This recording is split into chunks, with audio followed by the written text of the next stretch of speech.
Hey YouTube, what's shaking? Happy New Year. What's going on? Long time no see. I hope the light's gonna be okay. It's not the first time we've made a video at 4 o'clock in the morning, right? Geez, did it get a little bit cooler, a little bit colder? Did old man winter just kind of barge right in here over the holidays? Sure did in my neck of the woods, I'll tell you. And I think I was talking to you guys about, dealing with dry, cracked. You talk about cracked hands, dry skin in the winter, and then you talk about somebody that works outside in the winter. And it just doesn't seem to matter what I do, what type of lotions and creams. I've got some of this crap here. No, NFG. It's I find the stuff that's like, okay, nobody likes to walk around with greasy hands, right? Nobody wants that. But I do find the thicker stuff. Right, this stuff here that's like loose and a little bit, I would say, watered down. No good, man. But it's the only stuff that I have in the truck right now, and we're gonna give it the old college try. So, anyways, enough about dry, cracked hands. Speaking about old man winter, what are we here? Tuesday, January 7th, and I was, taking a look at the weather, as we do as professional drivers. We make a point to trip plan, right? And so I'm looking at, the national weather, where some quote-unquote hot spots or, places within the country to be mindful of as we're traveling throughout this week. And, of course, Texas, right? Texas pops up. Texas is due for another one of their crazy ice storms, right? Because the fact of the matter is they don't really get snow in Texas, but what they will get is that freezing rain. Yeah, they get the odd time they'll get some accumulation of snow, but typically, it reminds me every time we talk about, which isn't often, Texas getting actual winter weather. Of course, the whole state shuts down. Excuse me. The whole state shuts down because they have not the infrastructure nor the knowledge to handle the roads when they get that kind of weather, right? When the ice and the snow starts coming. So they basically just shut down. That's the truth of the matter. And it reminds me of back in, and now, don't quote me, but the last time Texas had a winter storm go through there that shut the state down was, I'm going to say 2021, right around Christmas time. It was right around this time of the year, okay? And I'm making my way down 30, and I stop in Hope, right? Stop in Hope on 30, Hope, Arkansas. And it used to be a pretty decent place to stop at that Walmart there. There's a couple spots you can stop right on. I believe it's exit 30. I'm pretty sure. Is it 30 or 18? I know it's Interstate 30, exit 18 maybe. That's what it is.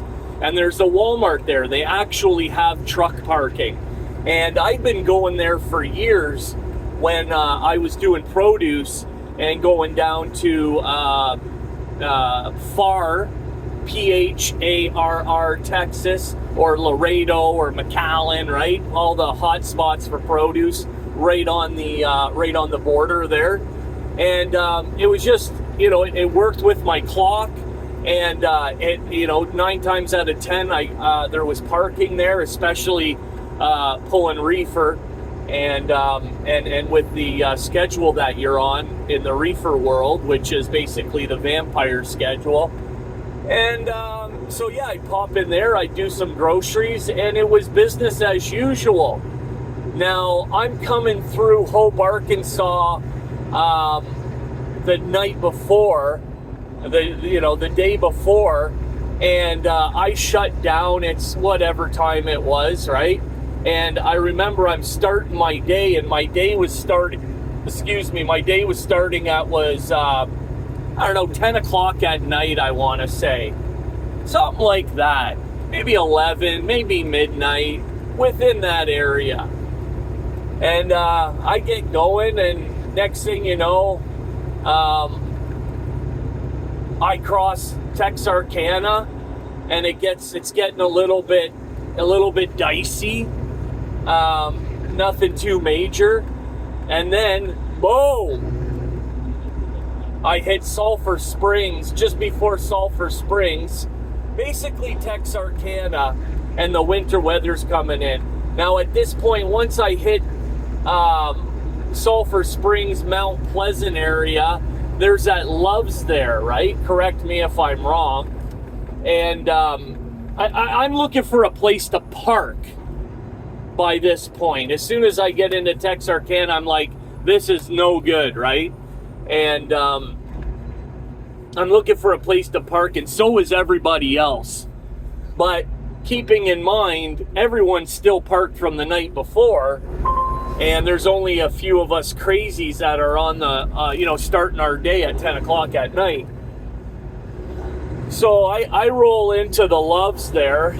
At the time, that was my my dedicated fueling place, right? It wasn't Pilot. I had a dedicated Love's fueling. So I'm, any good driver, when you start running into weather like that, freezing temperatures, freezing rain, basically an ice rink on the interstate, and you're in Texas, you're 100% you're looking to fuel, right? Let's get some fuel, because as we all know, Texas does not have insulated pumps, right? Their fuel isn't conditioned, right? So you need to get some conditioner, and you need to top off those tanks before everything freezes up and you can't access fuel. Now I was on my way down to, I want to say it was one of those 3 places that I had mentioned before. And so I was a whole day, right? A whole day getting down to Far, and by the looks of it, I wasn't going to make it. But I thought, let me pull in here, let me get some fuel, and we'll see what it looks like once the morning comes, right? Well, I pull into Love's, and if any of you are familiar with that Love's location, it's a tiny place.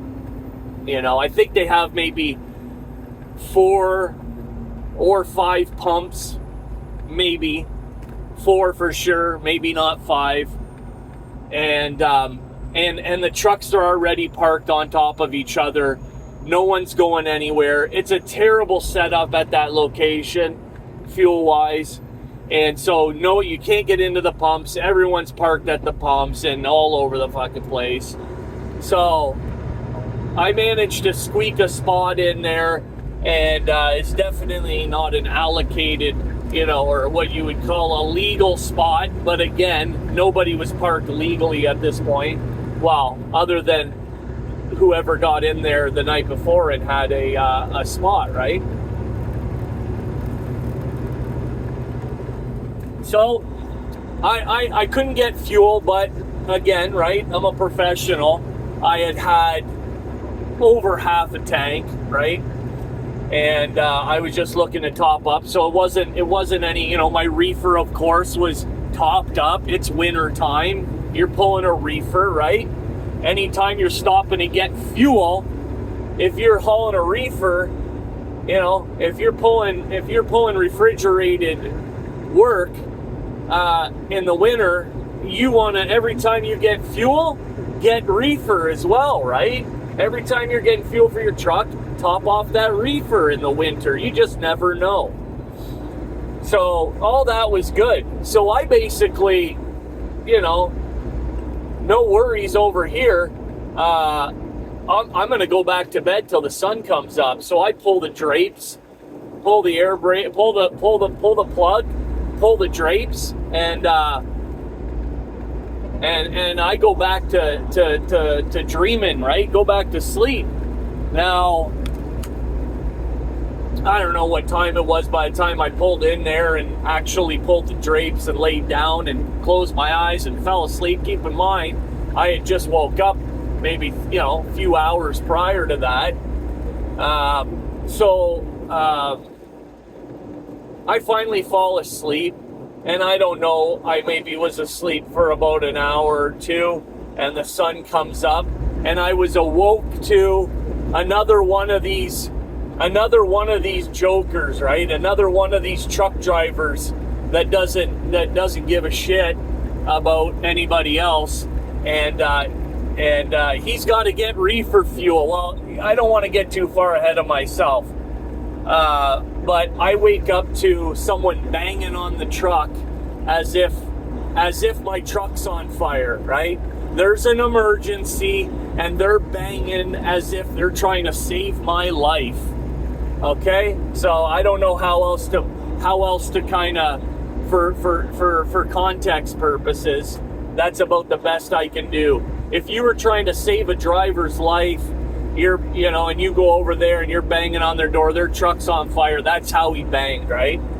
So I jump up, and it wasn't but about 2-3 weeks ago, I kind of told you a similar story to this joker banging on my truck. And listen, if the drapes are closed and you've got to absolutely knock on a driver's door, you all know how to do it, right? We all understand that it basically is like it doesn't take much. Tick tock tock tock tock, right? Pop pop pop pop pop, you know, and you hear everything. So anyways, I spring up out of bed, I jump up, and it's chaos out in the parking lot. There's drivers walking around everywhere, and trucks. There's, by the time I was woke up, there's trucks. I can't go anywhere. I'm boxed in, and this driver's going around and smashing on everybody's truck and getting them to, he's got to get to the fuel pump. He needs reefer fuel. Obviously not very bright of an individual if you're waking up in the morning after you just parked for your 10 and you're so low on reefer that you gotta get to the pumps. Obviously you weren't doing something right. So I look over at him and I'm pissed, right? I'm pissed. That let's get that straight. But when he tells me, hey man, I need to get to the pumps, I'm gonna run out of reefer fuel, I understand that, right? And it's like I said, pandemonium at the truck stop. So I'm gonna give this guy the benefit of the doubt for now, right? I said, well, I can't go anywhere. Have you talked to these other people? I say something like that. Yeah, they're all moving. I just need you. I said, well, where are you? I remember asking him, where are you parked? And he's parked in a legal spot, and he's basically, well, I'm 75 feet of tractor trailer and I'm boxed in, and he's trying to do like a big turn to get into the fuel pump. So he needs, 300 feet, right, to get all around and get back and pull into the pumps. So you need to get everybody moved out of your way. Well, good luck with that. And like I said, it's first thing in the morning, and we are under a state of emergency by this point.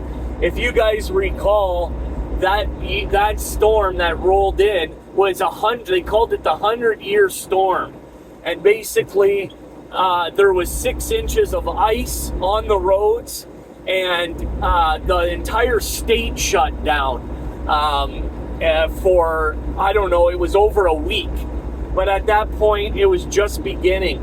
And we were frozen from Texarkana, right, all the way down just into San Antonio, right? We were froze. The whole state was froze over. And where was I? So I said, okay, we'll get everybody else to move, and yeah, I'll no problem, I'll get out of your way, right? And I close the drapes back up for a second. I'm gonna get dressed, and before I can get dressed, again he comes over with the bang, bang, bang on the truck, right? I fly the drapes open. I says, what is your problem? You know, what is your effing problem, dude? I need you to move. I need you to move. I says, where am I going to go? Well, they're moving. I says, well, until they do, you know, this truck and trailer isn't going anywhere, is it? So he's panicking, right? But to me at this point, all I'm seeing is, you know, unprofessional, inexperienced, you know, doughhead, right? Just a complete ignorant prick. And that's where I'm at with it. So I see the truck behind me start to back up. The truck beside me gets moved over. There's still another truck beside me, beside him. And, you know, I clearly have to get into a legal spot. Everybody that's parked in front of the fuel island, I'm one of them, right? And there's you could probably fit about 10 to 15 other trucks within that fuel island area. If you guys know, you know. And so, but clearly I've got to get this truck into a legal spot before he can maneuver into the pump. And it's just not happening, right? It's just not happening. Things escalate very quickly from that point. I back up and I start to, as I'm backing up, that whole parking lot's on an incline, right? And of course I'm loaded. I'm fully loaded, and it's a sheet of ice. And as soon as I start to back up, I start to creep. I go to stop, and I stop just in time before I hit the truck behind me, right? Because I can't stop. So I pull the brake, and now by this point I get out of the truck, and I'm trying to make sense of how the hell I can get out of here, because I know I'm not going anywhere. The whole interstate shut down. You can see the interstate from that truck stop. Clearly it's 30 feet in front of me. I can see that the whole interstate shut down, and I'm not going anywhere. So I'm in the mode of I need to find somewhere where I can get parked, and I'm not going to be bothered for the next, I don't know, 24, 48 hours minimal, right? And excuse me. So I want to get moved just as much as he wants me to move. But again, there's guys that are inside showering. They're not at their trucks. I can't get my truck moved. And I commence to go. It's freezing, right? I'm not standing outside. Well, while this guy's running around like a chicken with his head cut off, like a maniac, you know, he comes around, and I'm back in the truck at this point, and he gives the truck again, right? Bang, bang, bang. And I become his target. I become this guy's target, right? He can't find anyone else. But the other drivers are either in their truck and they're not paying attention to his nonsense, or they're inside and taking a shower. I don't know what the hell they're doing, but they're nowhere to be found. Nobody can do anything, right? Nobody can do anything at this point. So I become this guy's target. Well, I've told this story before, but, you know, long story short is,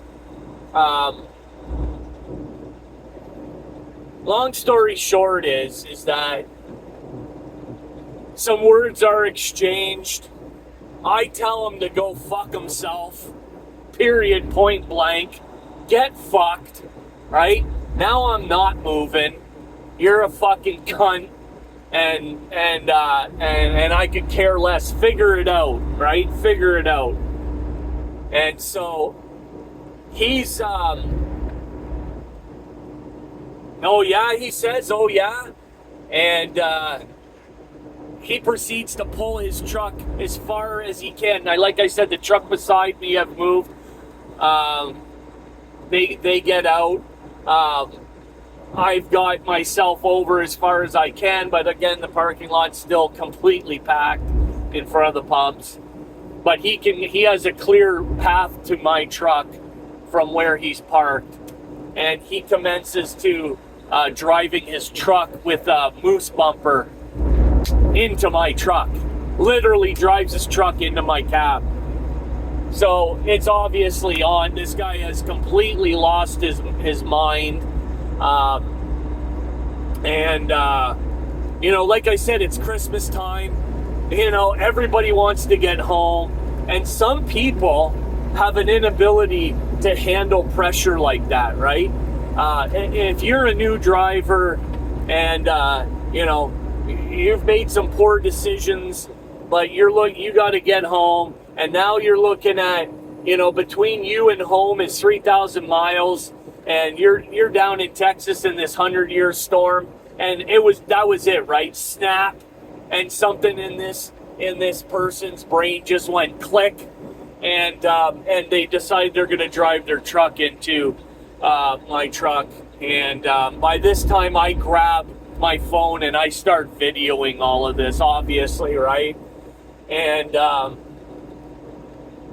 again, some words are exchanged. It's going back 4 years now, so, you know, I'm doing my best to remember. If you want to go back and watch the video, 100-year winter storm Texas, it's early on in the video list.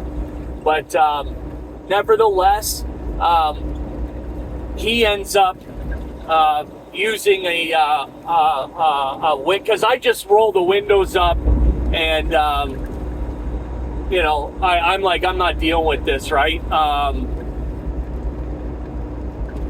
He ends up coming up to the truck with a window smashing tool, right? A braking tool, and he smashes out my passenger window, and he commences to climbing up into my cab, and it's at that point that I give him a front kick on the I mean, come on, right? You're lucky. Like, I'm in Texas, and you know, listen, I'm not taking any chances anywhere at any point. Is the moment you decide to cross that line, right, where you're deciding you're going to enter my personal space, you know, that's it. It goes from a verbal assault to full on. You know, I'm going to assume you're out to cause me grievous bodily harm, right? And so I got my hand on this. I remember I got my hand seated on the steering wheel, and I just give this guy a boot to the chest. Boom! And down the steps he goes, and I get out of the truck and I get on top of him, and I start, you know, I start doing what any normal person I would assume would do that felt like they were in harm's way. And so at this point, you know, there's a couple of things that happened before this. Like, he had muttered, you know, he had yelled something about, I'm going to get my gun, right? Something about that, I remember. But I remember also, you know, once the ramming of the truck and all that had started, there was quite a scene, right? And somebody had said, I'm calling the police, right? I'm calling the cops. And it was either at that point or when he was talking about a gun or something like that. And I'm not calling anybody because I'm video recording all of this, right? And so nevertheless, the ambulance ended up coming. I put him to sleep. I put this guy right to sleep. And all of a sudden there's 2-3 guys on top, pulling me off this guy, and I'm giving them the what for, right? So anyways, not a nice experience at all. I thought I was gonna go to jail. For sure, I thought I was getting locked up because of the beating that I put on this guy, but I had the proof, right? Ran my truck. So he ends up seeing the ambulance and everything else. And the kicker to this whole story is, here's the kicker. By the time the cops and everything, and a couple hours goes by at this point, and there's enough room where we can all, move, right? He ends up pulling out and not even getting reefer fuel. You heard me. So, this whole, I need you to move, no. He just needed to get down the road, right? And, but we all needed to get down the road. But that's the problem these days, right? What I got going on in my life is exponentially more important than what you've got going on in your life, don't you know? And judging by how, the inexperience level, this guy was probably way behind the 8 ball. A lot of these time-wise, right, appointment-wise, a lot of these reefer loads are obviously JIT, right? And when you're late already, and then you figure you're gonna wake up and you're gonna, you got just enough time to get there, and all of a sudden you wake up and things are not how you expected them to be, and you go into panic mode, right? Panic mode. I mean, at least that's what happened with this individual, and it left a really bad taste in my mouth. I remember, the adding insult to injury was I didn't even get any support from the place that I was working at, right? Because I had it all recorded, and I'm verbally, like I said, we're in a verbal exchange of not so nice words. My company had the audacity to say to me I was against company policy and disrespectful to my fellow driver. Disrespectful, as this guy's ramming his driving his truck into my truck, smashing out my window, and attempting to assault me as he tried to climb into my cab. I was being disrespectful, right? I was being disrespectful. And I think in their mind, they figured that if I had to just, cow down to this person and try to, give them, maybe placate them or give them some emotional support, give them a big hug, tell them it's going to be okay, that maybe all of this could have been avoided. And obviously, that's not, that was never going to happen, right? That was never going to happen. Like I said, this guy had just snapped. He snapped. He became completely unglued. I don't know what happened to my voice here. Shit. When I talk about it today, I think about what I could have done differently, eh? And, it all starts with, for me anyways,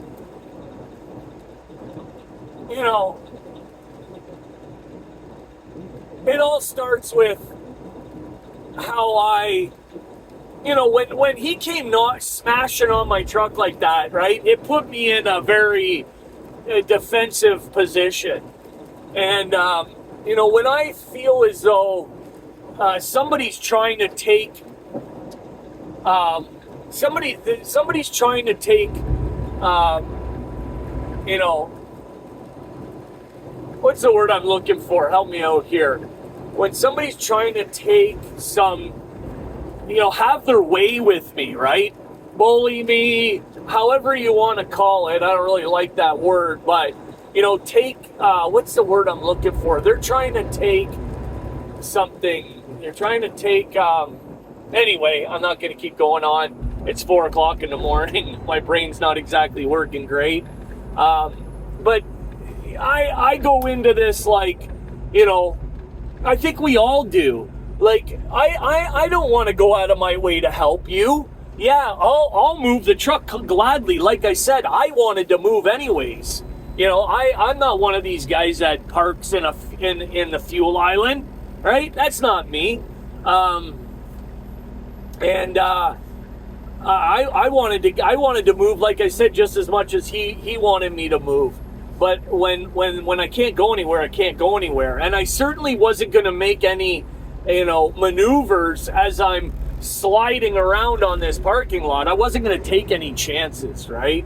I am not going to smash into somebody else's truck, cause a big, you know, hoopla because you don't have enough wherewithal or, you know, you're not professional enough to make sure that you got reefer fuel before you go. And again, it wasn't even about the fuel. You know, you're just in a big panic to get down the road, right? So I don't know what I could have done differently. You know, as far as the physical altercation is concerned, I know a lot of you are going to be like, you didn't need to, you know, jump down off your truck and commence to you know, beating this guy up. Well, I disagree. I heard I'm going to get my gun. I heard, you know, this guy's jumping up into my cab. He's trying to hurt me. And when I kicked him and he fell down on his back like a baby cub, like a turtle on it, and I seen it as an opportunity to make sure that he couldn't get back up. And I don't know, Lord knows what he was going to do. He was already driving his truck into mine. You tell me what you would have done. Is that where you would have ended it? Listen, if I could have got in my truck and drove away and been like, I'm out of here, I'm not dealing with this, hey, that's exactly what I would have done, right? Could have I gone in and talked to somebody at the truck stop and, hey, this guy's, you know, this is what's going on, maybe tried to get some help that way?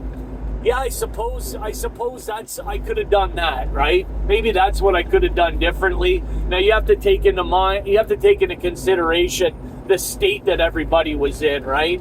Everybody's getting pulled in 1,000 different directions, especially the few employees that actually had made it to work. Or I think in actuality, I remember the employees afterwards saying they hadn't even left. They were there from the shift before because nobody could even get to work.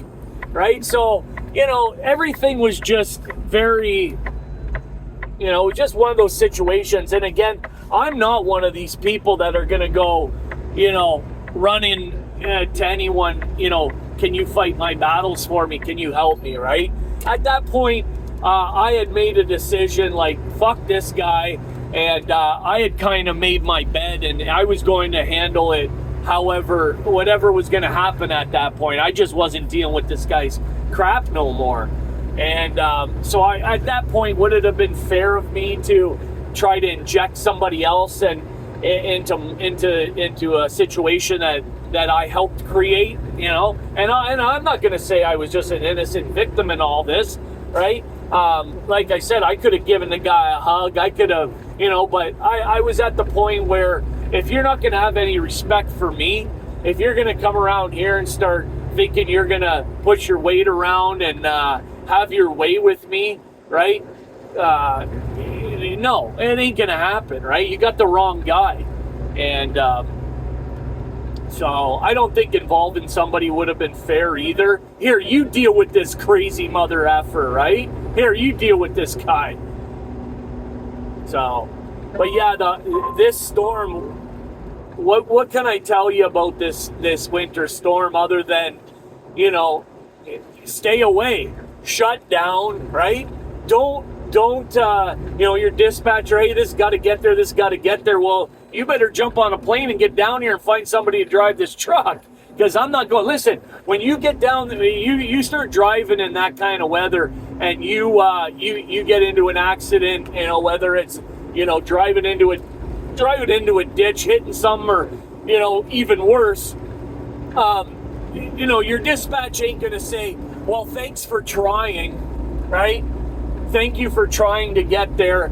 They're gonna, you're gonna get fired. Your dispatcher's gonna go to work the next day and go, what an idiot. Why would he drive in that crap?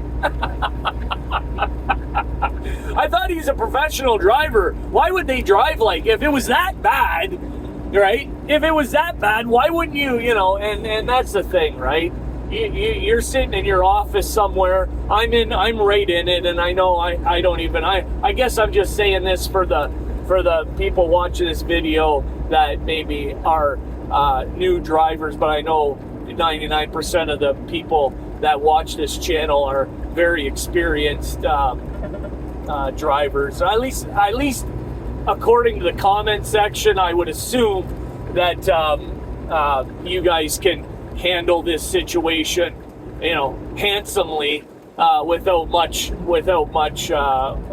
needing any advice from anyone, let alone a little old driver's lounge over here. But I will say this, right? There's I'm up in Canada quite a bit, and I get into Quebec in the winter, right? And I will say this: a lot of guys will say, I don't drive in the winter. I don't drive down those roads. And if the roads are bad, right? I was watching a video there yesterday, and one of these channels was saying, hey, I just shut it down. I've never been involved in any type of incident or accident in the wintertime because I get a whiff that there's some fucking snow or ice on those roads, and I'm parked, and I don't give a shit, right? I'm not jeopardizing or risking my license. And these, what did he say? These Billy Big Riggers that got to go down the road because they're ego. And I want to say something about that, right? I want to say this. When you get into certain parts of the country, right? Not even Canada, but let's just say, the Dakotas, the Wisconsins, the Minnesotas, and you're up there in the north, right? I mean, if you're going to park every time there's snow or inclement weather, you're not trucking. You might as well park for the whole winter. And getting back to Quebec, these guys up in Canada that are trucking throughout the northeast of Canada, right? The provinces over there, Quebec, what do they got over there? Nova Scotia, New Brunswick, Newfoundland.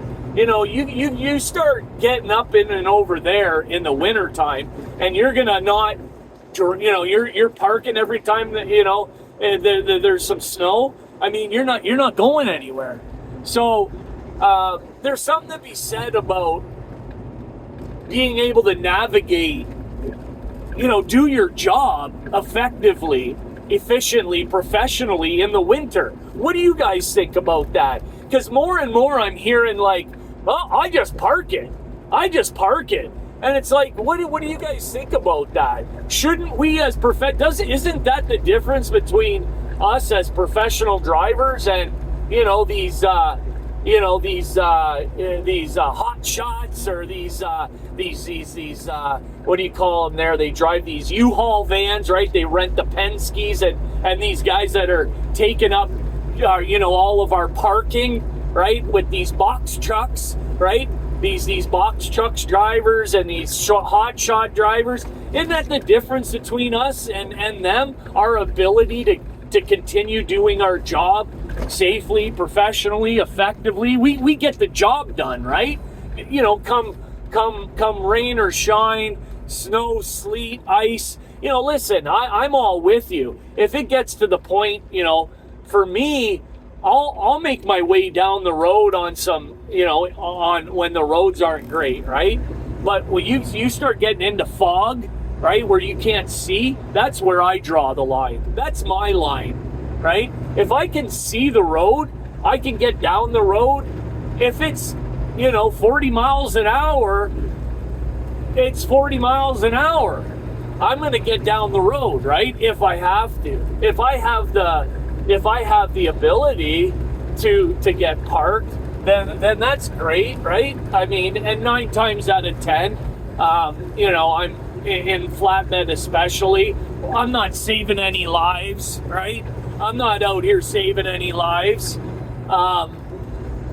So, yeah, I mean, I can wait out the worst of it, but as a professional driver, I'm not afraid to get down the road, in the winter, and all these guys that are out here and they got these YouTube channels and they're talking about, I don't drive at night, I don't drive in the winter, I stay south of the 40 or whatever, they're, south of the 80 or whatever you want to call it, right? So I'm down south all winter and I don't go and da-da-da.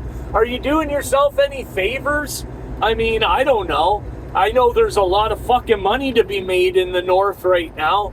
I know there's a shit ton of money to be made all winter long going to the northeast. And I'm not talking about New York City, but if you're not willing to get into Connecticut, Maine, Vermont, Massachusetts, right? If you're not willing to go there, then how successful are you going to be?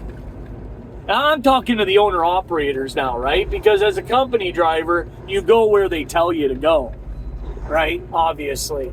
I'm talking about these owner-operators trying to run these companies, talking about, video I seen the other day. I've got a paid-off truck and a paid-off trailer, and I'm barely making any money. And I got to ask myself, why? Why? Right? Fuel's cheap right now. What are you not doing? How are you your own worst enemy? And why aren't you making any money? Let me know what you guys think in the comments. I'm already over 40 minutes into this video.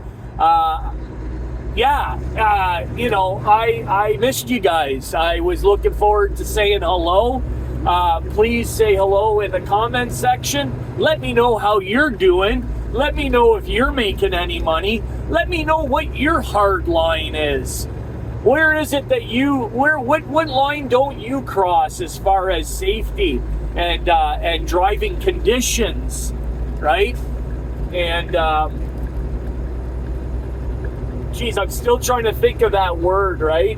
If you're gonna take liberties, if you're gonna take certain liberties with me, and you're gonna compromise my safety, that's what I wanted to say. If you're one of these people who think they're going to take certain liberties with another human being, with another grown man, and you're going to compromise my safety, right? And it's all about you, well, you're going to have a problem. You're going to have a problem with me, right? Because I'm not one of these guys, right? And then I'm not sitting here saying that I'm not sitting here saying that I'm a big tough guy. No, I'm not. But I am saying that as a man, right, as a human being that has pride, and I definitely am not going to let anybody just take liberties, with me, or and I wasn't having it. So I encourage everybody to stand up for themselves. Don't let anybody push you around, right? But again, if I could have got in this truck, right, got in that truck and drove away and been like, I ain't dealing with your shit, I definitely would have done that. I definitely wasn't looking to get into a fist fight. Well, it wasn't really a fist fight. It was more like this guy was taking a beating, right? And keep in mind, when I tell you this story, this guy was not, if I hadn't have kicked him and he fell back on the ice like that, and he fell from the top step. I mean, I was not looking to get involved with this guy. You can imagine this guy going around the truck stop, banging on everyone's door and everything else. He was nobody. He was no slouch, right? This guy was, he was a formidable opponent, if you want to say that. But I did manage to get the upper hand, thank goodness, and I think that speaks volumes as to you know, you're gonna get what you deserve, right? Had he went around and did the right thing, and you know, spoke with respect, and we could all work together to get him out of there, right? And that would have been it. Right? So keep that in mind too. If you're trying to get something done, last thing you want to be doing is going around, you know, Mr. Big Stuff, who do you think you are, you know, telling everybody, you know, where to go and how to get there.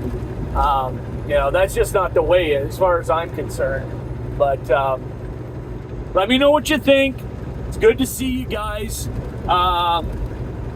We'll catch you again on the next video. I'll put out a couple more this week, get back into the swing of things. I hope you're all having a good start to your new year. Let me know and say hello. We'll catch you on the next video. Driver's Lounge over. Now.